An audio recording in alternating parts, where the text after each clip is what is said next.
Brothers and sisters, there's a very famous narration where the Prophet ﷺ said, "The hour will not come until time shrinks, that a year will feel like a month, and a month would feel like a week, and a week would feel like a day, and a day would feel like just an hour. The hour would feel like a burning bush or like the flare of a fire. Everything goes by so quickly. You don't feel barakah in time. You don't feel blessing in your time." In another narration, also in Bukhari, he directly tied the shrinking of time to the decrease of good deeds and the increase of certain types of corruptions. Most people do not realize the value of their time until you start to get older, until your health starts to wither as well. The Prophet ﷺ, of course, mentioned that there are two blessings that people just do not take advantage of, and they are health and free time. So what does it mean to have barakah? To have blessing in your time. So I wanted to just go over 7 things that I extracted from the Sunnah of the Prophet ﷺ about how to have barakah in your time. And the first thing is that the Prophet ﷺ was a morning person. He said, I heard Rasulullah ﷺ saying, Allahumma barik li ummati fi bukuriha. Oh Allah, bless my nation in its early hours. Anything he did ﷺ on an individual basis, and anything he commanded within the ummah, he started early in the day, alayhi salatu wassalam. Number 2, avoiding sins and drama, and they are interconnected. And his teacher Imam Malik rahimahullah says to him, listen to me, O young man. I see that Allah has put a light in your heart. Don't extinguish that light with the darkness of sin. Sins decrease the barakah of wealth, they decrease the barakah of time, they decrease the barakah of intellect, they pollute everything that they are present within. When you're a messy person, you get yourself into a lot of messy situations, don't you?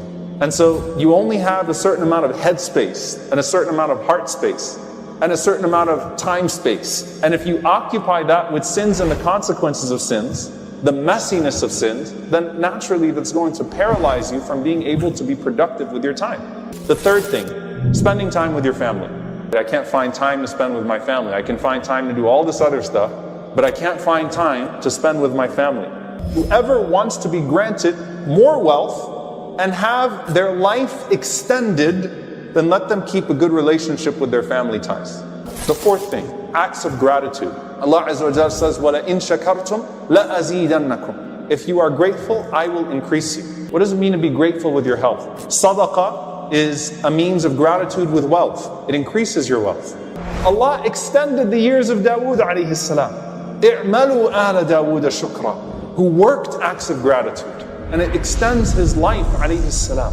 Number 5, a daily recitation of the Quran, specifically Surah Al-Baqarah. The Prophet ﷺ said in an authentic hadith, recite Surah Al-Baqarah. When you do so, you are unlocking all sorts of barakah. And to abandon it is a form of regret. The scholars say in regards to waqt here, in regards to time here, the longest surah of the Quran is Al-Baqarah. If you read it, the blessing that it unlocks in your life is significant. That if a person has a daily recitation of the Quran, it will increase the blessing of their time. Number 6, incorporating remembrance into your routine, and that will increase what you earn in the hereafter as well as what you bless in this life.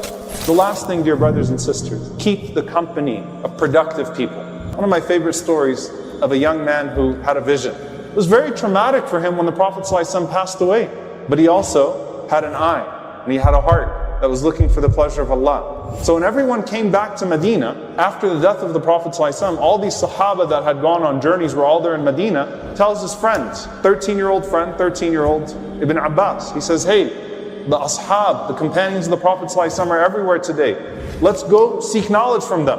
And his friend is narrating the incident. He says that, I told him, you go ahead and do that. I'm going to keep playing and, and relaxing. Let's go play with the pigeons instead.